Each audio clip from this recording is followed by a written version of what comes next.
cewek tapi di kalangan remajanya. Kalau PMI itu Palang Merah Indonesia itu menyeluruh gitu, dari usianya bisa dari muda sampai yang sudah usia Mira. Kalau PMI itu mencakup semua, kalau PMR mungkin Dunia remaja.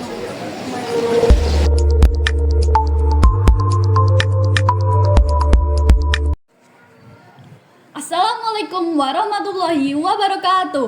Halo, selamat pagi, siang, sore, dan malam buat teman-teman yang mendengarkan podcast Natakalas Manena dimanapun kalian berada. Kalian pasti penasaran kan sama pembahasan kita kali ini? Nah, sebelum memulai pembahasan, saya Asyifa Urama Azizah dan ini rekan saya Novi Indiasari akan mendampingi kalian dalam podcast ini. Pada kesempatan kali ini, kita menghadirkan tamu istimewa. Beliau adalah ketua beserta wakil dari ekstrakurikuler PMR. Halo Kak Salma dan Kak Fitria, apa kabar? Halo, baik Kak. Jadi Kak, kami sekedar mau ajak ngobrol santai dalam rangka memperingati Hari Palang Merah Indonesia. Ceritain dong Kak alasan bergabung ke ekstrakurikuler PMR itu apa saja? Pasti punya alasan tersendiri, bisa dijelaskan Kak? Oh iya Kak, untuk alasan dari saya sendiri mengikuti ekstrakurikuler PMR adalah dari SMP saya sudah memiliki planning gitu untuk ekstrakurikuler apa saja yang akan saya ikuti di SMA. Salah satunya adalah PMR. Alasan saya memilih PMR karena diri saya itu ingin berguna bagi sesama. Jadi kalau kita di PMR, kita kan akan saling membantu sesama kita yang saling membutuhkan. Nah, jadinya dengan mengikuti PMR saya bisa mewujudkan salah satu keinginan saya, seperti itu Kak. Ngomong-ngomong soal PMI, awal mula PMI berdiri di Indonesia itu bagaimana ya Kak? Kalau untuk sejarah PMI berdiri di Indonesia, yang pertama PMI berdiri pada tahun 1932, dipelopori oleh Dr. Baden Johann. Tetapi rancangan-rancangan tersebut ditolak mentah-mentah oleh Jepang. Setelah Indonesia merdeka pada tanggal 17 Agustus 1945, lalu pada tanggal 3 September Insinyur Soekarno mengeluarkan perintah untuk membentuk suatu badan Palang Merah Nasional. Dan pada tanggal 17 September 1945 mulai merintis kegiatan-kegiatannya seperti kegiatan kemanusiaan dan menolong sesama, dan sekarang setiap tanggal 17 September bisa diperingati sebagai Hari PMI Indonesia. Hari Palang Merah Indonesia. Baik Kak, di Semanena sendiri PMR mempelajari apa saja Kak?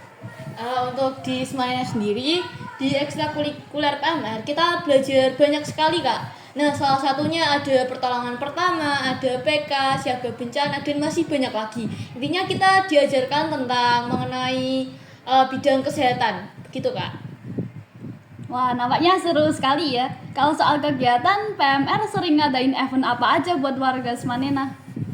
Kalau untuk kegiatan di Semanena, kita bisa berkolaborasi dengan organisasi lain seperti OSIS, tentara, ataupun jurnalistik.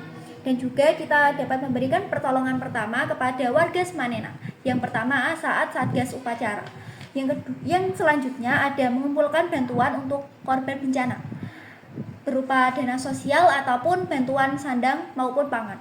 Selanjutnya ada mengadakan rutin bagi tim PMR di sekolah kita untuk mengadakan pertemuan rutin 1 minggu sekali kerjasama dengan pihak Puskesmas melalui untuk acara cegah stunting maupun cegah anemia, dan juga menambah relasi atau kerjasama dengan organisasi lain dan pelayanan kesehatan. Sharing dong Kak pengalaman yang paling berkesan saat harus bantu orang dalam keadaan darurat. Kalau untuk pengalaman mengesankan, yang pertama saat menolong keadaan darurat, misalnya melibatkan momen di mana bantuan yang dapat diberikan dapat secara cepat dan tepat dan dapat menyelamatkan seorang atau mengubah situasi kritis. Misalnya jika saat upacara itu sangat rentan sekali untuk pingsan. Menyadari pentingnya pertolongan pertama seperti memindahkan posisi yang aman, melonggarkan baju dan atribut, dan bisa membangunkan pasien dan lain-lain.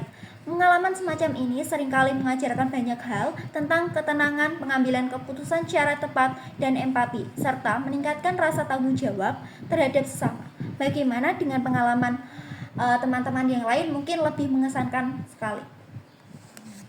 Menurut kakak-kakak, bagaimana ya caranya membujuk dan memotivasi seseorang untuk mengikuti kegiatan PMR? Nah, untuk cara membujuknya itu kita bisa melalui sosialisasi atau kita juga memanfaatkan dari kegiatan masa pengenalan lingkungan sekolah. Itu kan ada demo ekstrakurikuler. Nah, dari PMR akan menampilkan suatu pertunjukan di mana pertunjukan itu akan menarik siswa-siswi untuk bisa bergabung dengan organisasi atau ekstrakurikuler PMR. Pernah nggak sih Kak kamu bantuin orang yang kena musibah kayak banjir gitu misalnya, tetapi kamu juga harus memikirkan diri kamu sendiri, bagaimana mengatasi musibah tersebut? Kalau untuk saya, tindakan yang dapat saya ambil adalah yang paling utama dengan memprioritaskan diri kita sendiri. Karena tanpa adanya diri kita sendiri, kita tidak bisa menolong orang lain. Jadi, di saat kondisi yang sangat membingungkan tersebut, kita bisa memprioritaskan diri kita sendiri dengan menyelamatkan diri kita sendiri maupun dengan kerabat, saudara, atau teman dekat kita. Dan jika kondisi kita semua sudah dirasa aman, maka kita bisa membantu korban yang lain untuk menolong dalam kondisi banjir tersebut. Misal saja nih Kak, dalam situasi darurat ada orang yang tersedak atau tenggelam. Pertolongan pertama apa aja yang bakal dilakukan? Mulai dari orang yang tersedak ya Kak. Untuk pertolongan pertama mungkin dari kita bisa melakukan tindakan mendekap korban, di mana nanti kita kayak seperti memeluk korban lalu kita dekap gitu Kak. Nah, itu akan memberikan seperti dorongan dia untuk mual dan bisa memuntahkan yang tersedak atau benda yang tersedak di dalam tenggorokannya Kak, gitu. Kalau untuk korban tenggelam, kita bisa segera mencari pelampung dan memberikan pertolongan orang tersebut dan segera mengambil orang tersebut yang tenggelam ke dalam daratan. Jadi kita bisa segera mengetes apakah pernafasan tersebut masih normal ataukah sudah tidak. Jadi kita kalau nafas tersebut sudah tidak normal, kita bisa segera memberikan bantuan berupa nafas buatan dan juga bisa selalu mengecek nadi korban tersebut. Menurut kalian seberapa besar kontribusi PMI untuk masyarakat Kak selama ini? Untuk kontribusi PMI dalam saat ini kita bisa memberikan banyak sekali peran penting, yaitu untuk bersosialisasi dan juga untuk dapat menolong sesama dalam hal-hal kemanusiaan. Apa harapan kakak-kakak kepada masyarakat atau warga Semanena tentang adanya PMI ini?